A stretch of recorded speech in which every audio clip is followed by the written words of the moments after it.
So today we're going to talk about the Empress Matilda, and also we're going to talk about gender roles and stuff like that. So we'll start out with where we are today. So we have kind of famously when the Trudeau government came into power, was kind of very famously had half the cabinet ministers, not counting the prime minister, half of the other 30 are all women.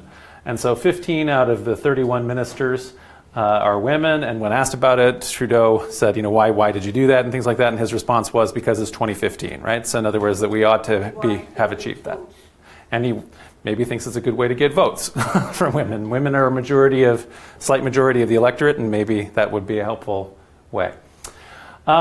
I was going to make a whole bunch of slides like this. Instead, you're just getting a big slide dump because I didn't finish and have time. But I was just looking at some of the stats of where we are at in terms of that kind of parity. So in the cabinet, we're close to that 50% parity in the Canadian government.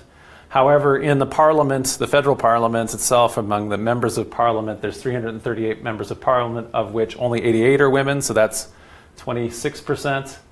If we go to the premiers, so in the states are like governors, but anyway, in here the provincial prime ministers or territorial prime ministers, there's 15 premiers, of whom 2 right now are women, so 13%. If we go through the course of history in Canada, of the 23 prime ministers we've had, there's only been 1 woman, and she was only prime minister for less than a year, and she's not actually an elected prime minister, right? So it's the party, the way the Canadian system works with the parliamentary system, you can shuffle the cabinet and have a new leader of the party who then is the prime minister without having anybody actually have voted for that prime minister. Wait, so she wasn't elected, she was just kind of, was he delegated? Yeah. I think she was an elected MP. Well, she was an MP. Yeah, so she was elected as a member of parliament, but she wasn't elected. She didn't lead the party. In an election. That's what I mean. You're right. Good point. So the point is, didn't lead a party in an election. She did, in fact, lead the party in an election, but then lost. Oh, that's what they done. Then ended they up lost. with 2 members. Yeah. Then they got destroyed. Yes. Yeah. A single breeding pair, as somebody put it. Yeah. Didn't lead the party to victory in an election. This is the answer. Okay. And then we go look south of the border to the U.S. government. In the current federal cabinet, which is sort of like our cabinet anyway, the ministers, there's 15 cabinet secretaries, of whom 3 are women in the United States cabinet right now, so 20%.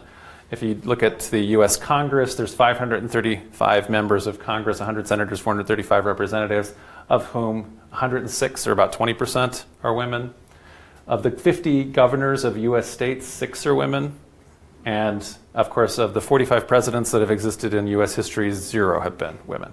Just a quick question, because I'm not up to date with everyone else, but so I'm assuming the federal parliament is like the equivalent of U.S. Congress, and state governors is the equivalent of provincial or territorial. Yeah, so the question is essentially the U.S. Congress sort of like our parliament? So we call it, in the Canadian system, we have a parliament. The answer is yes. And same thing. So because we have the parliamentary system, each one of the different, U.S. have governors, right, of the states, because those are elected directly as an executive. What happens in a parliamentary system is that the leader of the parliament, or the premier, is essentially the head of the province or territory. And so those are the equivalents. And same thing, obviously the president is a little different from the prime minister, because the president is, we also have an executive, which is appointed by the queen, right? And so the governor. The governor-in-chief? Governor general, yeah. The difference is the cabinet. Our cabinet here is composed of elected members of parliament. In the states, they're appointed by the president.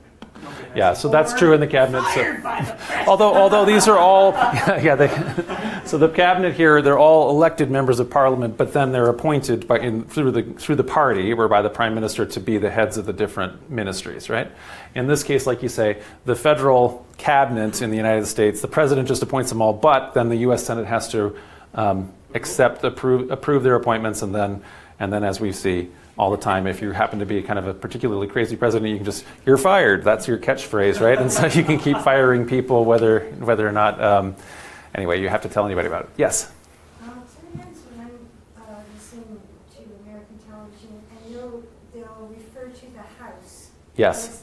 Is the House different from Congress? Congress? Okay. No, that's Yeah, so the House question... of Representatives as opposed to the Senate.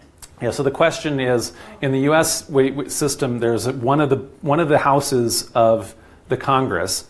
So in the same way that we have, there's multiple houses of Parliament, right? There's the House of Commons, and then there's the Senate, and which is in the British system is like the House of Commons and the House of Lords.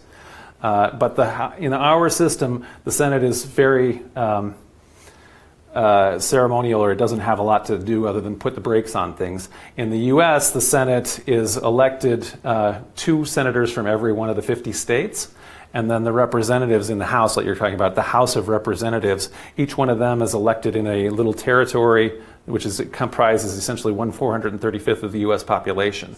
And so it's sort of, yeah. And so the idea of it is that they're more the representatives, the people in the House then, are theoretically representing like a proportion of the people, of the population, as opposed to senators, where you have a giant state like California that has more people than Canada and only has 2 senators, whereas a little state like Wyoming that only has less than 500,000 people, they still have 2 senators, right?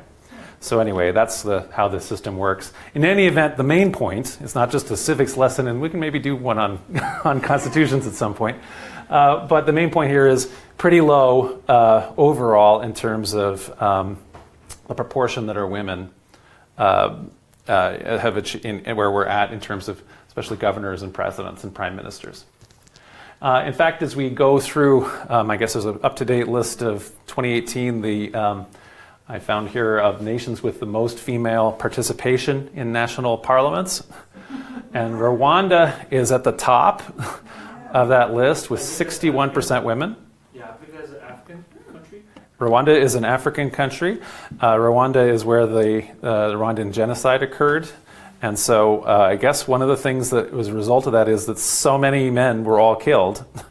It has resulted in a very active campaign by the government to have lots of women involved. And the record is something like 10 years ago or something like that, 64% of the members of the Rwandan parliament are women.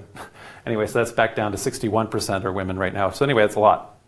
After that, Bolivia, which is in all South America, so right next to Brazil and Argentina. Bolivia has got a little bit in a majority, and then down from there, right? With the European country that's on top there is Sweden, and then an African country there, also South Africa. Anyway, so it takes you all the way down, then I have some skips here to get to country number 39 is the United Kingdom, with about a third of the people in the British Parliament are women. In Canada, we see it's less than a third of the people, and in the US, in terms of the Congress, it was less than a fifth. Yes? It would be interesting to know where Iceland stood, because they consider themselves the oldest democracy. How many women would be in their parliament? Because I know Yeah. they listed there, but So the question was, where's Iceland? So Iceland is pretty close up here, I think, with the other Scandinavian countries. So the Scandinavian countries, so Iceland, the world's oldest democracy, by some way, by some ways it's being looked at, and then also the only democracy that actually where people voted to convert to Christianity, So everywhere else Christianity spread more or less by the king, converting, or the queen converting, and then she converting her husband, and then making everybody else convert. Iceland, they actually had a big vote on it around 1,000 years ago. Question, yes. Well, I was going to say too, in Iceland threw out the bankers. Remember? They Oh, were yes. the country to throw out the bankers. Oh yeah. And arrest parliamentarians. Yeah, so Iceland has been able to do all kinds of interesting things because there's so few people too, right? So it's a very tiny country, and so as a result, like their situation in the banking crisis, the country owed, because of the way the bank was working there, their offshore banking, the country owed like vastly more than the country was worth in terms of the bank, its overlay in banks, and so that they kicked everybody out, and anyway, all kinds of things, like you said. Yeah. Okay, so we'll move on. So if we look at our own money, on the pictures on the money, we always have a picture of Queen Elizabeth II, who is the Queen Regnant of the United Kingdom and also of Canada. And so born in 1926, Elizabeth has been Queen Regnant since 1952. depending on how you count, and we're going to be counting, depending on how we're going to count, but essentially of queens regnant, which is to say reigning queens, so when the queen is sovereign, as opposed to her husband, the king, being sovereign, if her husband is a king. In which case she is queen consort. Queen consort. So as opposed to a queen consort, queen regnant, the reigning queen. In terms of ones that have been completely recognized by everybody, she's the fifth of England. So Scotland had some too. So, but in terms of, this is from the English line and then later the British line. And then if, in terms of kind of de facto queens regnant that aren't recognized by everybody, seventh. And we'll talk about that. So she is now the longest lived and longest reigning monarchy in all of British history. She is the world's longest reigning queen regnant and female head of state, and the longest reigning and oldest current monarch and head of state. So she's busily been outliving everybody, much to everybody's delight, since we're not ready for King Charles III and maybe never will be. I don't know. So we'll see what happens. She's working on one last duty for all of us of maybe outliving her son. We'll see. She hasn't put a foot wrong. Mind you, she has hardly put a foot anywhere.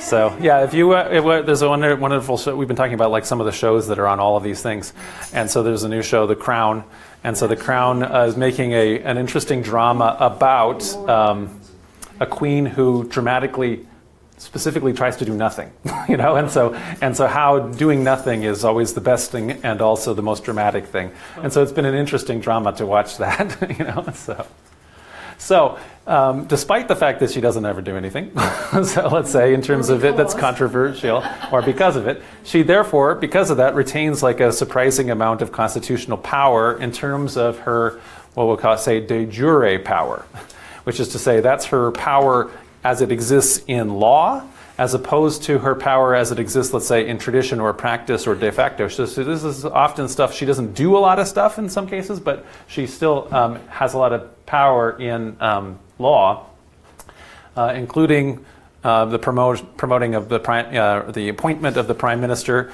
and the other ministers, although in practice, that has always been done based on the election in terms of what party gets the largest number and that sort of thing.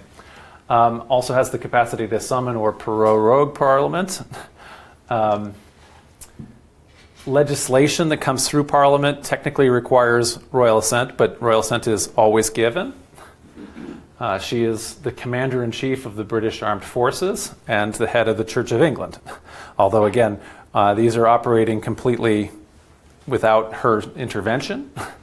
And both of them have their own systems for operating, but technically she could intervene in those things, right? So two questions. So it's like every time she makes a decision, it's just like automatic.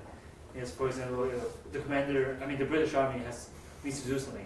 They just assume, okay, they have her consent. Right. So the question is, to what extent is this all functioning just with consent?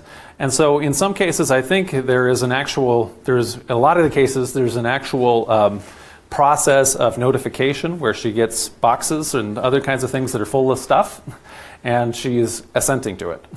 And and that's certainly the case in terms of the meetings that she has with the prime minister, the initial meeting where she invites the prime minister to form a government and all those kind of things. And so there are all that ceremonial that continues to exist. So it's not simply that I think that the government assumes consent; they actually go and get it from her. So what does prorogue mean?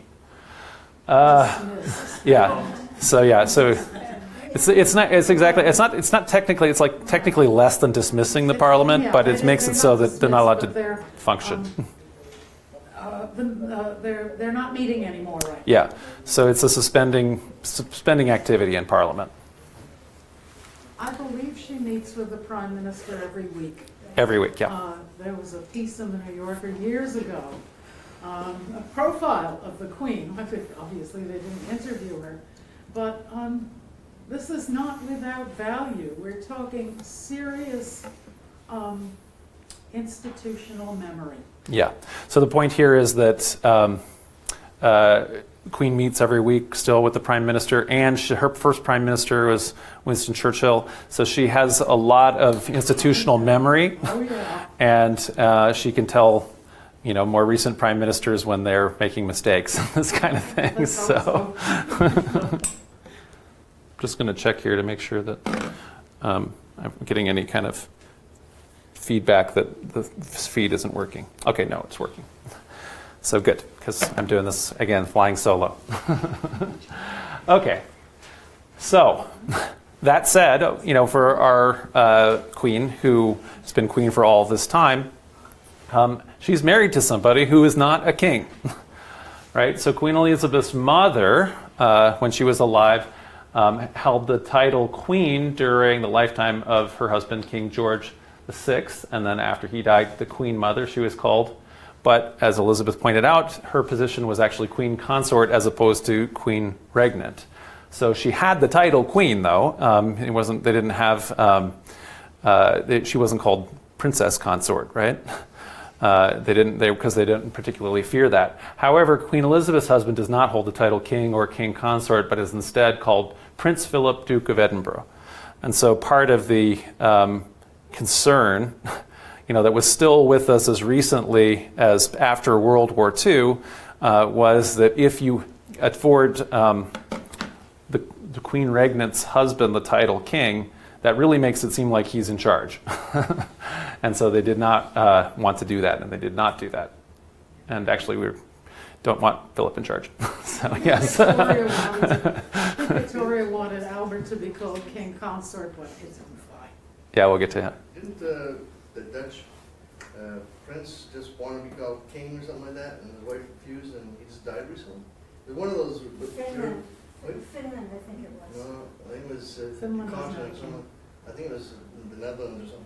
Okay, so other places in the other constitutional monarchies, they have they also have to deal with this problem, right? And so this has been a question.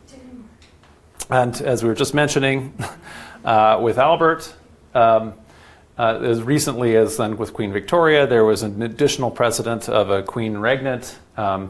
So all through the 19th century, Queen Victoria, it was reigning. She married her cousin Albert in 1840, but he became, again, prince consort and not the title king. King consort. Not king consort.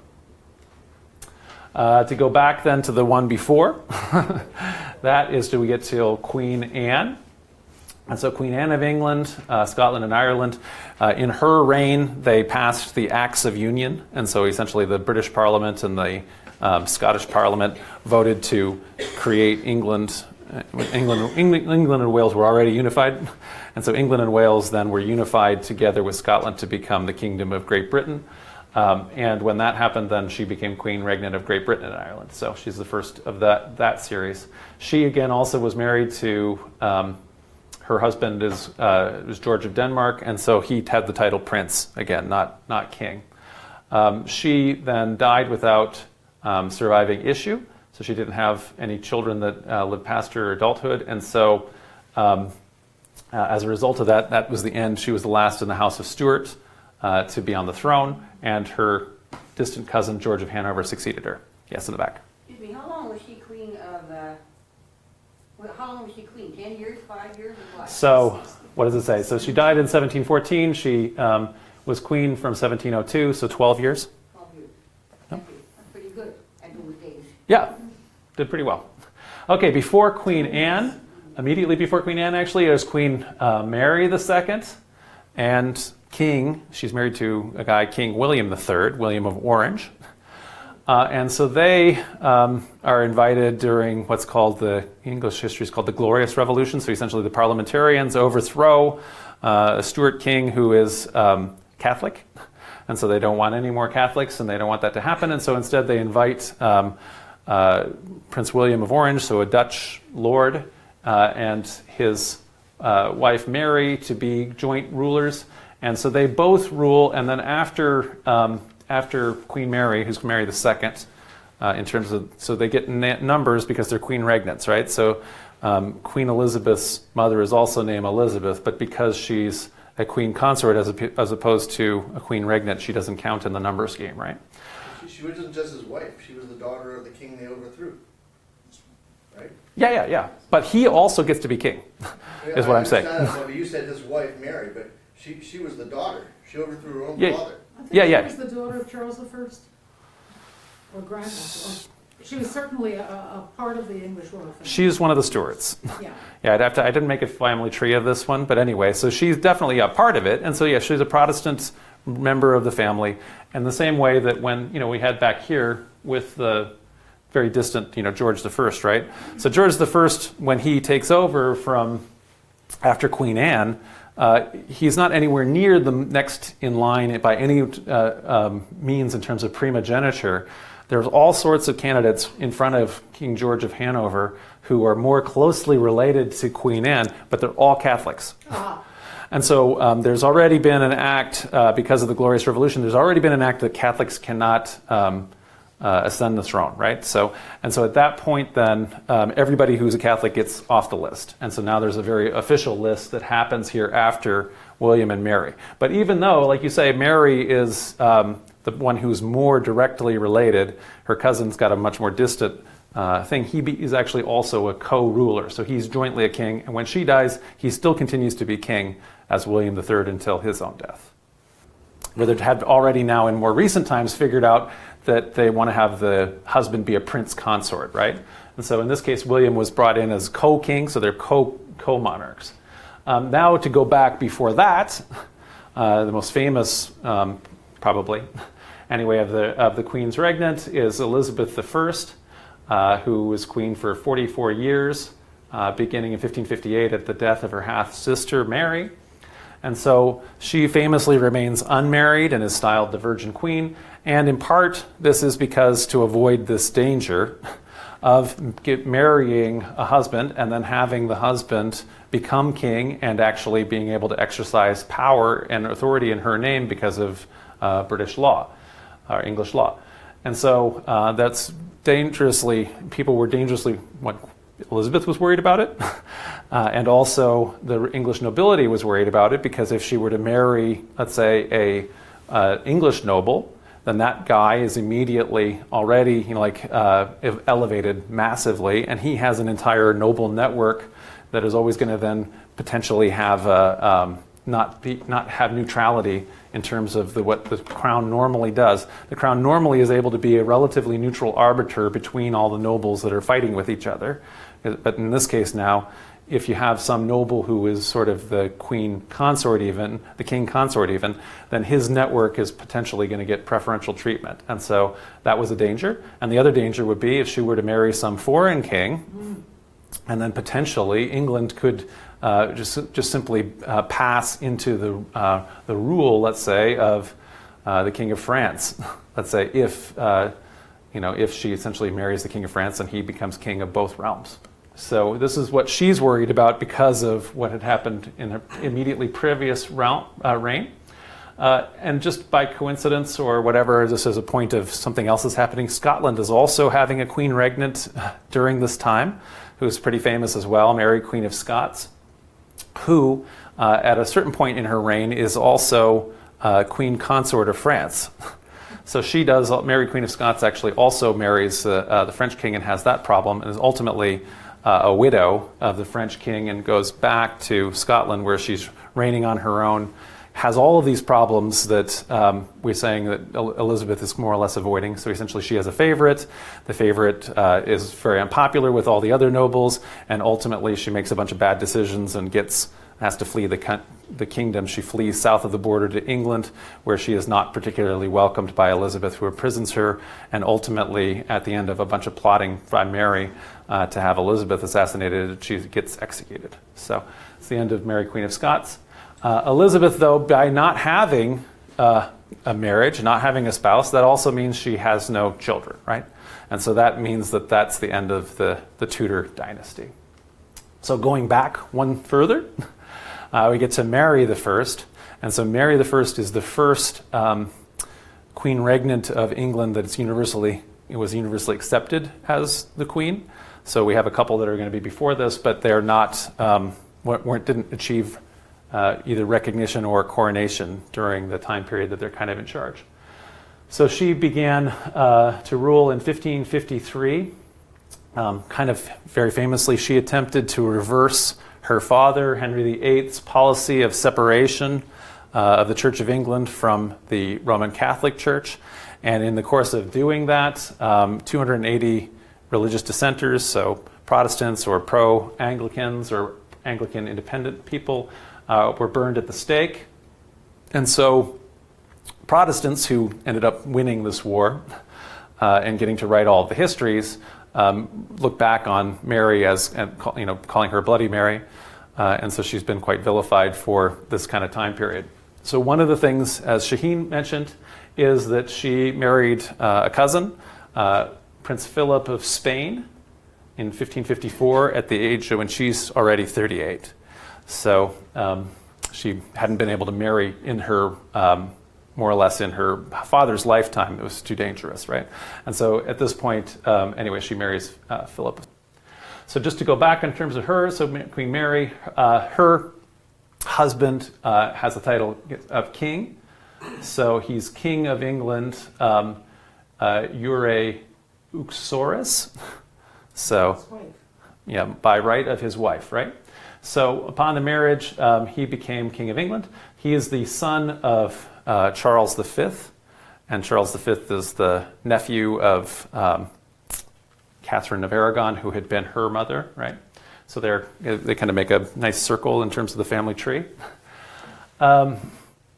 English law at the time then held that all property and titles belonging to a woman became her husband's upon their marriage, and so in technical terms, then Philip had potential to kind of be, the reigning king of England, although the English nobility in practice were doing everything they could to prevent that and make it really, really tough for him to do anything. And also, he and Mary didn't get along so well anyway, and they also were unable to have children.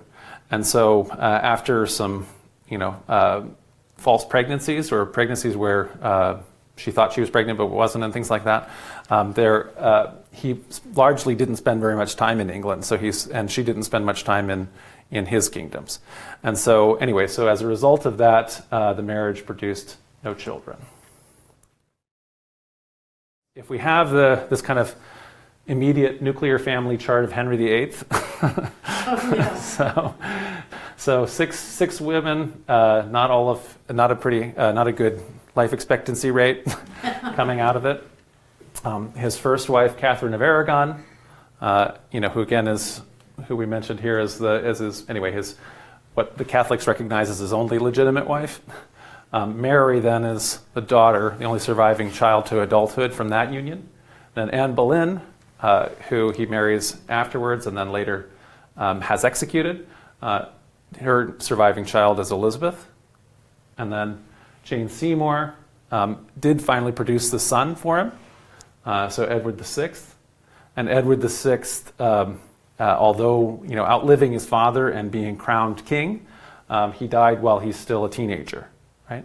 So he didn't actually live that long, and so that's what produced the kind of essentially constitutional crises that led ultimately to having queens regnant. England understood that they could, but they hadn't done it before at this point. And so actually, because it's also in the backdrop of this whole Protestant Catholic thing, and Edward is a very committed Protestant, and potentially then when he dies, even though he's much younger than his two older half-sisters, right? But the way the primogeniture has worked all the way up until now, so now it has changed in the British system, although we don't have to worry about it because Elizabeth had a son, and Elizabeth's son had sons, and Elizabeth's son's sons had a son, right? So it hasn't actually had to come up, but it would have worked out that if little Prince George had been Prince Georgette or whatever, Princess Georgette, then she would have for the first time been the heir still, as opposed to if Queen Elizabeth had had a brother. So if Queen Elizabeth had had a brother 10 years younger than her, he still would have inherited instead of her, right? And so in that same way, Edward inherited. The law? I don't Yes, they did. Yep, they've changed it. Just before he was born or something? wasn't it? Yep. The law was changed before the youngest prince is born, or the first of the princes of George was born. And so anyway, so Edward, as a very committed Protestant, is very concerned, and actually all his counselors, who are also Protestants, are very concerned that when Mary, who is a Catholic, who's still pretty pissed off about this whole thing, you know, what had ended up happening with her mother's death and all of these other women and everything else that her father had done. There's a big concern, obviously, that she's going to take the realm back Catholic, which of course she did when she got in charge. So what Edward actually then did on his deathbed was delegitimize his two half-sisters and name as his heir a cousin who is a great-granddaughter of his father's father. So if you go, his father had then had no legitimate issue because what he's saying is that both Catherine and Elizabeth are not legitimate. Only he was the only legitimate child of Henry VIII as far as he's concerned at the end of his reign. And so instead then they have to go and find the next tutor available. And in order to do that, they go to Henry VII's daughter, Mary Tudor, whose daughter, Frances Grey, had a daughter, Lady Jane Grey. And so you maybe have a song about her too. So she's queen for 9 days, right, or something? 6 days? She's called the 6-day queen. So proclaimed queen regnant then, right after Edward's death, but is deposed, you know, I guess I wrote down 9, but anyways, you know, however many it figures out to. She's deposed fairly fast because what ends up happening is even though Edward's council initially comes out and proclaims her queen, this is like a new thing in everybody's mind and nobody was particularly ready about it. They were very aware of the existence of Mary and Elizabeth, and so this kind of very distant kind of cousin taking over, support for that collapsed almost immediately. And so then as everybody was kind of rallying behind Mary, who is pretty clearly the heir, the royal council then flip-flops, of course, and so that they don't end up on the wrong side of, Axman's hat. And as a result of that, then she, who had been like invited to be essentially in the Tower as she's getting ready for the Tower of London, kind of for her protection as she's getting ready for her coronation. Instead, she's kind of in the Tower as a prisoner, and ultimately, when there's a rebellion in her name, or when she's kind of plotting with a rebellion after Mary has been crowned, within a year, she and her husband are both executed by Mary.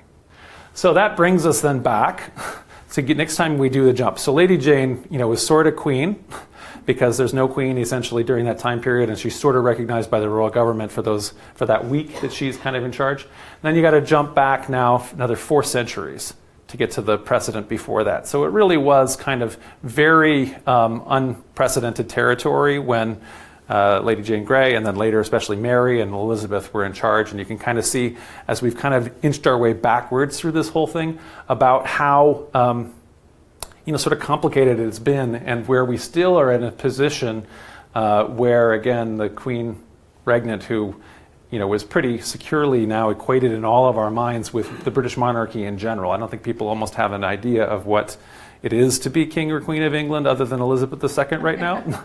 And yet, it was, like I say, at the beginning of her reign, it was too much to even, to contemplate maybe giving the title king consort, right, to her husband, because it's too dangerous. And so, anyway, so now we're getting all the way back to the first one of these potential queens regnant. And so this is Matilda, the daughter of King Henry I, the mother of King Henry II, and the wife of the Holy Roman Emperor Henry V. And so she's living at a time when, crazily, the most popular names really for all these people are Henry and Matilda. And so everybody's named Matilda, and everybody's kind of named Henry. And so I'll often call her the Empress as opposed to all the other Matildas, right? So there's a lot of other Matildas. So in her father's lifetime, she's recognized as the heiress, the heir to the Kingdom of England and the Duchy of Normandy. And at a certain point, she sort of is the sole or de facto queen regnant, although uncrowned, for 209 days in the middle of the year 1141. So one of those, again, kind of times, sort of like Lady Jane, although with a much happier ending for Matilda than Lady Jane had. Okay. This is a chart. It's just self-explanatory. Obvious. So, as we're looking at this chart that I made to kind of just try to keep track of how this all works. This is essentially the family of the immediate Norman kings of England. So the dynasty, the William the Conqueror's dynasty. So William the Conqueror is married to Matilda. Everybody's named Matilda. Matilda of Flanders. And they have 3 sons, Robert Curthose, William Rufus, I think it's Curthose, Okay. and Henry Beauclerc. So over there. So you can see these are and then they have a daughter here, Adela of Normandy. She's married to Stephen of Blois. Meanwhile, over here, Henry Beauclerc marries Matilda of Scotland. And she's got a sister, Mary of Scotland, who's married to Eustace of Bologna. They have daughter Matilda of Bologna, who's married to a guy, Stephen of Blois. Stephen has an older brother, Tybalt of Blois. Actually, Henry's a younger brother.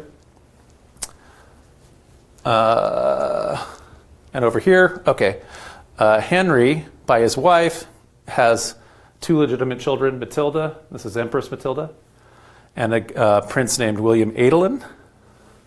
Is that kind of all clear how that all works? Those little mark here means jumping over the line, right? To try to figure that out. So tried to make that as, anyway, clear as possible, right? So yeah, Adela, which is to say the daughter of William the Conqueror, and also St. Margaret of Wessex. So sometimes the women live very pure and seemingly saintly lives, and especially what will end up happening is maybe after their husband dies, then they'll especially have like kind of a sainted widowhood and give a lot of money to the church. So they'll become big patrons of monasteries and things like that. And so then through a process of canonization, some of them have made saints. And so I just put these on there to kind of show a couple examples of people women that got in really good with the church. So yeah, we call him William the Conqueror now because of good PR guys that he had, but that is not what they called him before he conquered anything. So, okay. So how do you become king then? So this is always a fun scene out of Monty Python on the Holy Grail, right? So the woman says to him, well, I didn't vote for you. And Arthur says, you don't vote for kings. And she says, well, how do you become king then?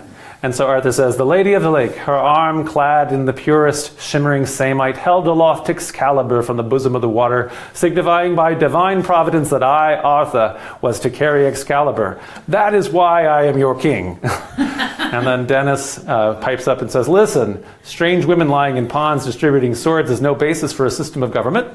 Supreme executive power derives from a mandate from the masses, not from some farcical aquatic ceremony. And then Arthur gives up with these guys and he starts saying, be quiet. And then he eventually starts attacking them and so Dennis says, now we see the violence inherent in the system. So anyway, how do you become king, right? So we have all of these things and we have a pretty particular idea of how one becomes king now because in the British system, it is a very clear, and we know, you can look in Wikipedia, who is 78th in line for the throne, and so a bunch of different 77 people are going to have to die to get that person on the throne, So it is way more than even when when it's going to be that the housing secretary becomes president of the United States because of all the other cabinet people have died. In that same way to get to this particular 78th in line for the throne. But it's very clear, the succession, but that is because of very hard fought problems when this wasn't very clear, and it wasn't very clear originally. And it certainly it didn't happen by primogeniture, and we didn't have a line of who was going to be next in line or anything like that when people were on the throne back here in the 11th and 12th centuries. And especially because actually it was usually quite dangerous if you did say who was next in line. There's a big chance that person, may rebel against you and either kill you or put you away in a prison, and then they're king because they were clearly going to be the successor. And that actually does happen a fair amount with different kings and emperors. That's why dictators don't name their successors. Well, and of course, dictators, yeah. So the point here is that dictators don't do it at all, because dictators inherently lack the legitimacy that a monarch kind of naturally has. And so whereas there's a whole bunch of holy and sacerdotal, there's definitely this authority that people have in terms of reverence for the monarch, which is obviously much diminished today, but was very, very serious in the Central Middle Ages. You may have had a big compunction against attacking your king, or even going to war with your king, or if your king actually was attacking you, even going into battle against the king. So that kind of thing, you more or less tended to retreat and just kind of hide in your castle and wait until he was done, and that kind of a thing. So because it was actually a big deal to go and take up arms against your actual natural liege, is what I would say. And so. And yet, even so, in a lot of cases, when people are trying to assure the succession, there are many monarchs that one of the ways that they were coming upon doing that in the 10th, 11th, 12th century is that they would crown their successor in their lifetime. The Capetian kings of France, who were insanely poor and had almost nothing going for them other than the fact that they more or less always produced one son who lived to adulthood, and they successfully crowned the guy, like when he's a teenager, and they're kind of under the king's tutelage, and then the old king dies. And so they don't have to divide their patrimony very much, and they successfully create heirs. So there's no dynastic wars in general, and so they're able to build up from that using that policy. They try to do that in the Empire, the Holy Roman Empire, and what tends to happen is that either they can't get it to happen because people won't consent to crowning the king in the king's lifetime, the emperor's lifetime, or the young emperor will overthrow his father. So, okay. So this is going back. So we had the other chart that is kind of getting us to Matilda that we saw from William the Conqueror to Matilda. This is getting us to William the Conqueror. And so how did William the Conqueror get to become king is part of this idea, right? And so through by right of conquest, right? And so one of the points here is that Shaheen said he's initially called William the Bastard because he is in fact an illegitimate son of Robert the Magnificent, Duke of Normandy. When Robert's brother, so I guess when Robert dies, he's able to succeed to secure the duchy, but it's only through like a bunch of hard-fought, hard-scrabble civil war that he actually gets in charge. Did they not have regulations? And it certainly is a much more of a free-for-all in Normandy, although it's already distasteful by the time William is doing it. And so it's already, but in some realms like England, it is already, you can't have an illegitimate son succeed. So it had become a rule for some places, but it's not like everybody's got like a Robert's Rules of Order for kingdoms, and they all are following the same system. They only have what their own precedents are for their own royal lines, and they might look to what other people are doing, but in general they have to base it on what their own precedents are. In terms of is the growing sense that you have to have legitimate, like the heir be the legitimate child of an actual, previous ruler. Is it coming from that? And the answer is yes. So the church is continuously trying to promote marriage and promote the idea that only the legitimate children of a marriage are going to inherit. They have not, by the time we're getting through all of this time period, even all the way through the end of this entire lecture, they get nowhere close to being able to tell kings that they shouldn't be having mistresses, and so there is just not. So the kings are. Of course not. Well, the church never accomplished it. Maybe so. It was It's too hard, I guess, when a person is actually king, for the church to be able to say you can't touch any other women other than the woman you're married to, right? Unless, like in the case of William Rufus. He wasn't interested in the women at all. And the church was busily telling him all the time, you got to keep away from all those boys. and that didn't work either. So anyway, so he told them what to do. But anyway, so essentially what's happened here then is we have the kind of the Norman succession that goes all the way back to Rollo the Viking, and it goes all the way then to William the Bastard. Meanwhile, over what's happening in England, England has, in the course of the 11th century, its kind of period of least stability, as there's this ongoing war, now a new renewed war as opposed to the one that was happening in the TV show The Vikings with Alfred the Great and all those guys. Now we're to a later one, which is the Danes, who are continuously fighting, and ultimately first Spain and then Canute the Great ultimately is able to, in the invasion, have more or less conquered England. He pretty much defeats Ethelred the Unready, who is one of the last great worst Anglo-Saxon kings. He's famously, we think of him as being like unready for going to battle because it's a great name, but that's not what it actually means. So ready in this case means Red is counsel. yeah, counsel. Yeah, counsel. So he's a person who is out without wise counsel. So he's the unwise, right? So he's the not counseled. And think of somebody, and not so all that far away, who could be called unready. yeah, an unready president, maybe. Unwise in all senses. Okay. And he doesn't read.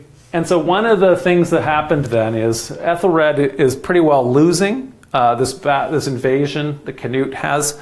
Canute's the king or a prince of Denmark.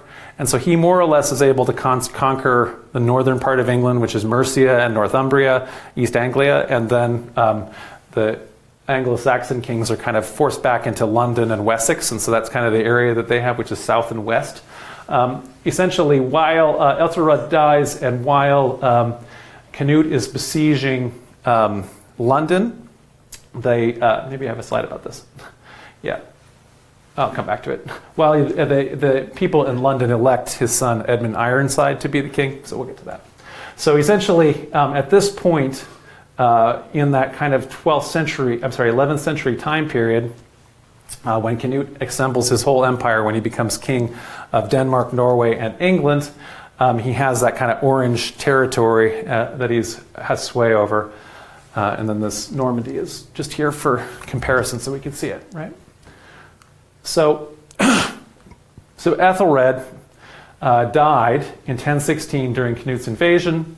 His son Edmund Ironside was then elected king by the leaders and citizens of London, which is under siege.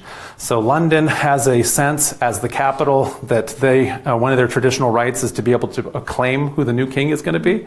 And so it's not like voting in the kind of sense where they all tabulate something and you mark off whose thumb gets to vote and things like that. It tends to be more, you just have a big popular thing where everybody is kind of knows who it's going to be and you all say the name out loud and you acclaim it. And in that same way we saw when we did our popes one, right, that had been, before the popes systematized this with having the cardinals only do the electing, that had been the major practice all through the Middle Ages and at this time period, and earlier, that the citizens of Rome would acclaim people, right? And so then that always had the possibility of they would acclaim two different people, or your faction would acclaim you and somebody else's faction would acclaim that, which would end up having multiple popes, and that had been a problem. In the same way, this could always be a problem with acclamation, right? So anyway, Edmund is acclaimed and crowned king. Edmund then and Canute fought to stand still and decided to divide the realm on those lines. So essentially Edmund got to keep Wessex, the old heartland of Alfred the Great, and Canute had the whole other rest of it. And they agreed in their treaty then that if one or the other of them died, then the other one would inherit the whole thing. And then fortunately for Canute, Edmund then died, whether he was poisoned or what. He died pretty quickly. And then Canute then is crowned king of all England. And so he's able to essentially have an uncontested title at that point. And that's when his empire becomes like this. Okay, so what ends up happening then is Canute marries Ethelred's widow, Emma of Normandy. So we'll look at the chart again. I think it's going to be one more to the chart. Yeah. So, we had Ethelred, and he is married to Emma of Normandy, and she has 7 sons or whatever, but the youngest one of these sons is Edward, who goes into exile and lives in Normandy. But in the meantime, Canute has taken over, and one of the things that you do, one of the ways, in this kind of question, how do you become king? One of the ways is Canute conquered, right? One of the ways is you get the last king to agree that you're the heir. One of the ways is the people in London acclaim you king. One of the ways is the archbishop puts a crown on your head. And one of the ways is you marry the old king's widow, right? You will marry the queen. Why is Edward called the Confessor? Because he's looked upon back. So the question is, why is Edward called Edward the Confessor? And he's looked upon as a saintly king. And so the idea later is that he is a very pious ruler, and he's ultimately sainted. And so it actually should say Saint Edward, since I was doing that with Adela. So, so ultimately then, Emma, who is the old queen's widow and then also the wife of the new king, so the queen still, she has a son by Canute called Harthacnut, and Harthacnut ultimately becomes king of Denmark and later king of England as well. And then, when Harthacnut dies in 1042, Emma's other son by Ethelred, the Unready, Edward, the Confessor, who had been growing up in exile in Normandy, he gets invited to come back to England, and all the nobles have a big council, and they agree that they'll make him king if he upholds all the laws that good King Canute had had. And so even though Canute was kind of a conqueror, he ends up being a well-regarded king who ends up bringing a temporary amount of peace to England after a lot of really bad time. Is that from the Bayeux Tapestry? This is from the Bayeux Tapestry. And so the Bayeux Tapestry is this wonderful document that Norman ladies made after the Norman conquest of England. And it kind of looks like a comic strip even. And it has little captions that are in Latin that kind of tell the whole story. And so tells the whole story from the Norman perspective. And it's a very interesting story about how they justify William's invasion, right? So it's not just, you don't want to only just say, I'm king because I killed everybody else. In other words, you can always fall back on the jus gladii, the law of the sword. But if possible, you want to have as many other legal things, like all those things I just mentioned, to also justify your crown, because otherwise, and if you only are holding it by the law of the sword, then anybody with a sword can come and kill you. And then they were justified in doing that, or at least as justified as you were in being king. And so it says here, Edward Rex. And so this is a picture of Edward the Confessor on the Bayeux Tapestry. Going to England for the first time, so they finally had an agreement to send it over there. First Yeah. time in history it's going to go over to England. Right, the Bayeux Tapestry, they just made an agreement with France, which it's in Bayeux, in Normandy. And so it's going to go visit England. Okay, so we kind of are seeing then how this is working. So we've had the Danish house and Edward the Confessor now. And so Emma has been able to be the wife of two of the kings and also the mother of two of the kings, right? And so then that Emma, this is how kind of contorted William's claim in terms of being from this family. So he's really not from the house of Wessex, and he's not from the house of Canute, except for in that his, grandfather's sister is the mother to people, right? So in other words, it's not actually, she's not, these people aren't up here. If he was kind of down in here somewhere, then he would have descent, that was coming from her. This is kind of a relation by marriage, right? So she's clearly important in the English royal family, but in not really having him being a descendant of her in any way, right? So she's an aunt. And so what ends up, where he's at when Edward dies, childless, is when he decides he's going to make his claim to the throne. Meanwhile, we'll see these guys later, but essentially there are remnants of the House of Wessex that are kind of living off in exile in Hungary and stuff. Okay, so the last Anglo-Saxon king. What ended up happening is, by being in exile, so Edward the Confessor, essentially a young scion, what we'll have is a young atheling is what it's called, essentially a young prince of the English royal house, but living in exile on the just without any money, just whatever his relative, essentially whatever Emma's relatives are letting him have as the Duke of Normandy or whatever. he then, when he comes back to England, he's in an excessively weak position, right? Because after all this time, royal authority starts to break down.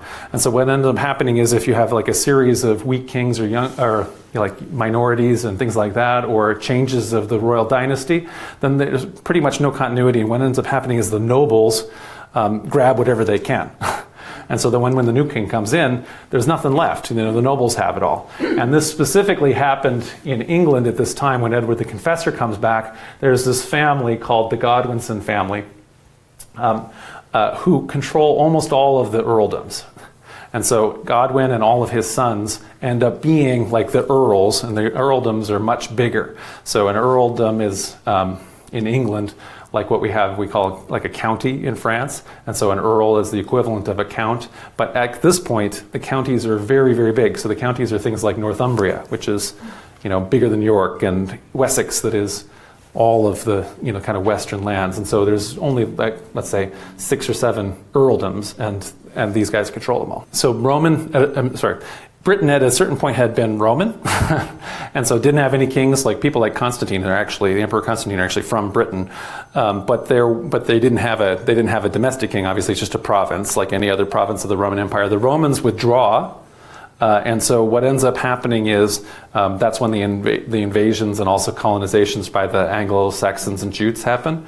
The Anglo-Saxons and Jutes set up their own little kingdoms, and so each one of their leaders are called kings. And at a certain point, traditionally, the time period is called the Heptarchy, which is because there's 7 Anglo-Saxon kingdoms, essentially. And so there are things like Northumbria, East Anglia, Mercia, Wessex, Essex, Kent. So the capital of Kent is Canterbury. And so that's where the King of Kent was. And the King of Kent's wife is the first... she's, I think, a Frankish princess, and so she's the first one that converts to Christianity. And so she's where the Pope Gregory the Great sends, the first missionaries, when he sends Augustine of Canterbury to England to convert them all back, because they've all become pagans, because the Anglos and Saxons and Jutes are all pagans. They make a beeline for Kent, and to Canterbury, and the capital, and because there's already a Christian queen there, and so then they convert. So they're able to convert her, and she converts the king, and things like that, and it reverts for a little while, but essentially that's why Canterbury becomes the ecclesiastical capital of England, because they're able to kind of retake it from there. Later, Kent becomes a completely unimportant kingdom. So where did this idea of kingship come from? And it's essentially, like you say, an Anglo-Saxon war chief.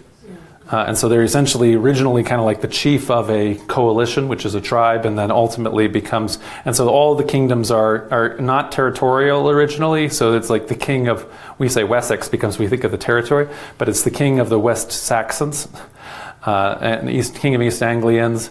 There is like a certain amount of territory to the Northumbria, because essentially they're the kings of the Angles that are north of the Humber River, and so that's where Northumbria comes from, that kind of thing. And then at a certain point, there's also the British who are left, so the Welsh. Ultimately, they become the Welsh, the Corn Welsh, and the Cornish, and all the other kinds of people up in the very north, the Picts, the Scots, the Gaels, the other different peoples. They kind of create their own little kingdoms, and there's a lot of those too. So there's, in Wales, there's the Kingdom of Gwynedd, for example, and there's the Kingdom of Daria, and all these other different kingdoms, but these kingdoms are, the Welsh never get it together in terms of having kings. So Welsh more or less people are Celtic people, and so they just never have the kind of authority because they're just not they're more like free peoples, right? And so they refuse to all obey a king, and so essentially you've got a guy who's kind of a powerful Prince of Wales for a certain amount of time, and then it immediately all falls apart. And so that's why they kind of fall to the Angles and Saxons. Okay, and so that has already been, though, very, very, for centuries now, from Alfred the Great onward, there's already been a very strong monarchy in England, but has gotten weakened now by the time Edward the Confessor's in charge, because underneath the kings, there are these powerful nobles that have now emerged, who are the Jarls originally, and earls. And so, Edward himself marries Edith of Wessex, who is the daughter of Earl Godwin, right? And so it's Earl Godwin and all of his sons that are these powerful earls. She is super saintly and thinks that sex is bad. So she's one of the, these kind of very saintly women that way. And they don't necessarily get along that well anyway. And so occasionally he tries very hard to repudiate her. The Archbishop of Canterbury wants them to get divorced because they need to have, an heir. But her family is way too powerful. So the family forces them to go back together, although they have no children. And so then when Edward dies without children, his brother-in-law, Harold Godwinson, who has become the leader of the family now that his father Godwin has died, is elected king by the Witan or the Wittenagmot. I'm not sure how to pronounce it. Wittenagmot. Essentially, it's like what sometimes when people are trying to come up with something that's a precursor to Parliament, but not really. Essentially, it's kind of this council, and the council is also deciding if they're maybe involved in this kind of acclamation that we saw happening in London before. Now the council elects Harold king.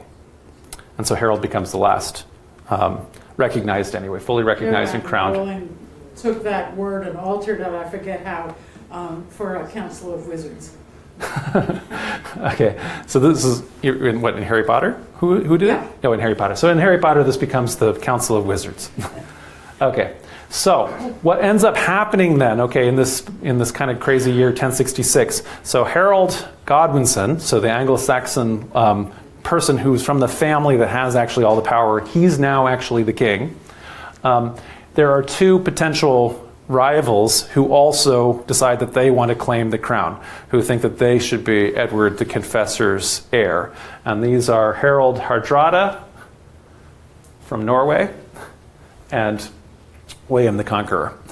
And so Harold Hardrada has a very crazy life and strange way that he's able to more or less claim that he's the heir essentially to all those Danish kings and Norwegian kings like Canute and everybody. And so he is kind of essentially pressing that claim. He has had this life as one of these renowned adventurers, and so at a certain point he's in the Varangian Guard of the Emperor of Byzantium, and he's fighting the Saracens in Sicily and stuff like that. So anyway, after he's got super rich and super famous, he comes back and is able to get his nephew to have him be his heir or something like that, and he ends up taking over as King of Norway. And so he attacks in 1066, and he attacks the north the way that the Vikings always do, and lands up in York, which is essentially the whole Viking playbook. And so Harold, who is actually quite an effective king and well off, and so he takes the entire portion of the royal army that are essentially the king's bodyguards. They travel all the way to the north, and he calls up all of the local hundreds and everybody who are the regular defenders. So England has a whole history of being invaded by Vikings and having a capacity to kind of fight them off. And at the Battle of Stamford Bridge, he kills Harold Hardrada, and he ends up kind of fighting off that invasion. So that invasion dissolves into nothingness. So then they have to turn around and run all the way back across all of England down to Hastings, which is where William the Conqueror has essentially moved across the channel and just sat there. So he's kind of just like, they don't have the same kind of game plan. The Normans have never done this before, and they're pretty scared, and they don't really know what they're necessarily going to do. And so, in fact, what ends up happening is Harold probably prematurely attacks William with insufficient troops. He could have sat around and been a little bit more defensively, and stayed in London, regathered forces, waited until his own forces were a little bit more rested and stuff like that.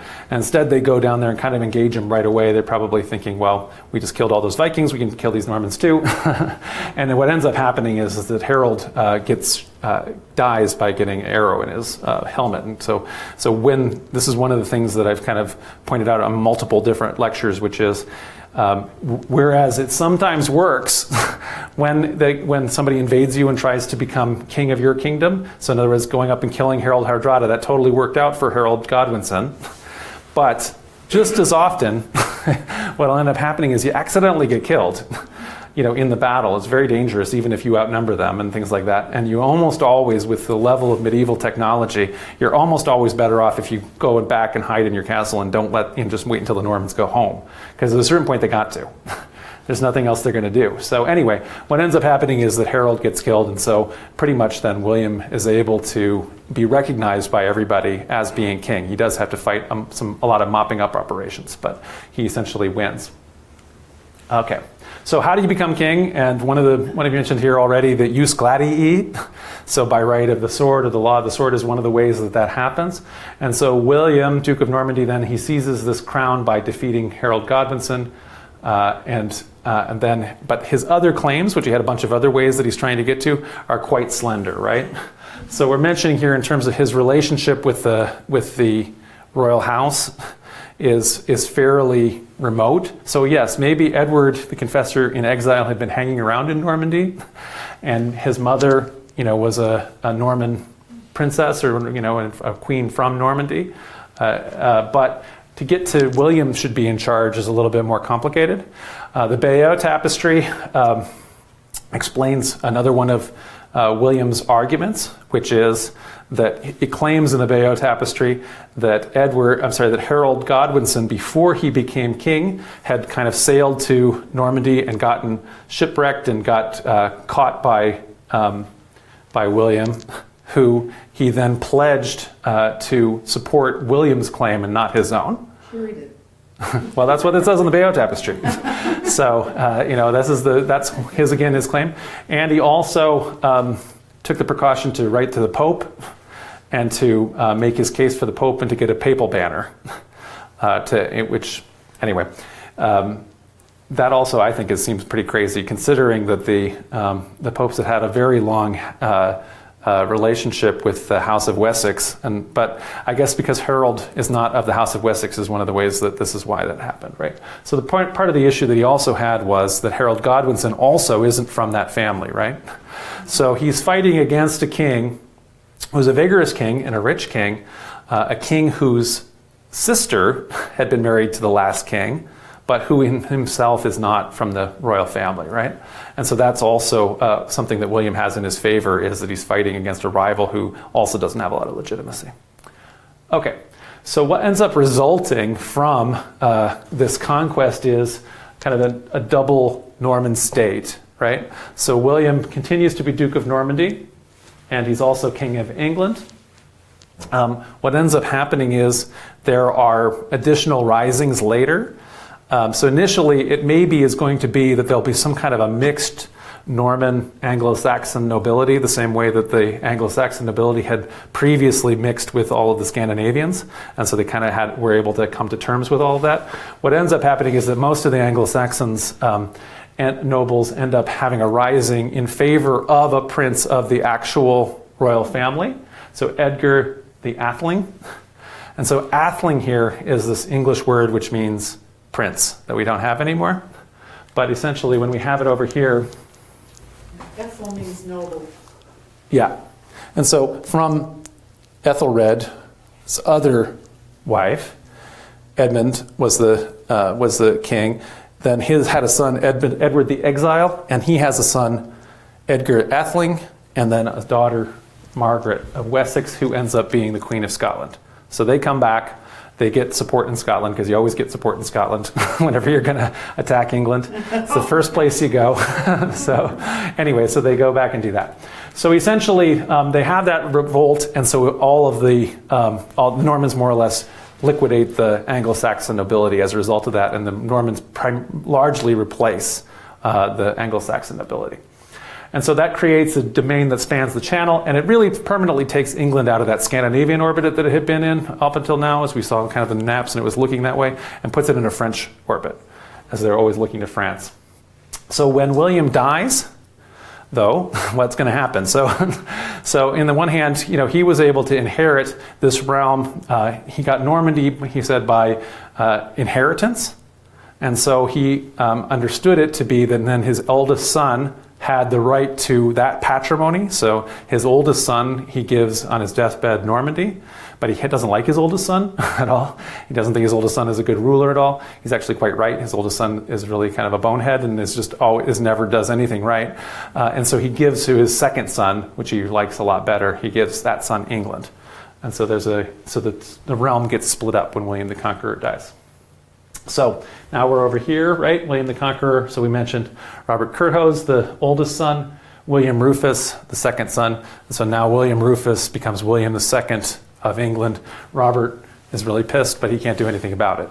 Essentially, England is very rich at this point. So once the king is crowned, runs to Winchester, gets all the treasure.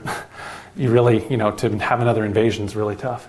So anyway, Robert has to do everything he can to just put down the Norman rebels and take control of Normandy, which he spends his time trying to do. So Robert gets outmaneuvered actually twice by both his brothers. So we now, like I say, we take primogeniture for granted, and so we think that normally you would think that the oldest son, right, of William the Conqueror would become king. That didn't happen. So Robert inherits Normandy, and he fought unsuccessfully with his younger brother to try to get England, but actually he eventually the fight ends up coming back to Normandy, and he largely loses control of Normandy to his brother. And at a certain point, he's just duke in name only, and he ultimately hawks the duchy for money, because his brother has all this money so that he can go on a crusade. So then he goes on the crusade. What ends up happening then is William Rufus, he's unmarried, he's not interested in women, I mentioned. The church is constantly condemning him for not being interested in women, Anyway, so he also, then he dies in a hunting accident. And when that happens, his younger brother who was with him quickly runs to Winchester. So why is Winchester important? Yeah, he's going to secure the royal treasury. Why is the royal treasury in Winchester as opposed to Westminster?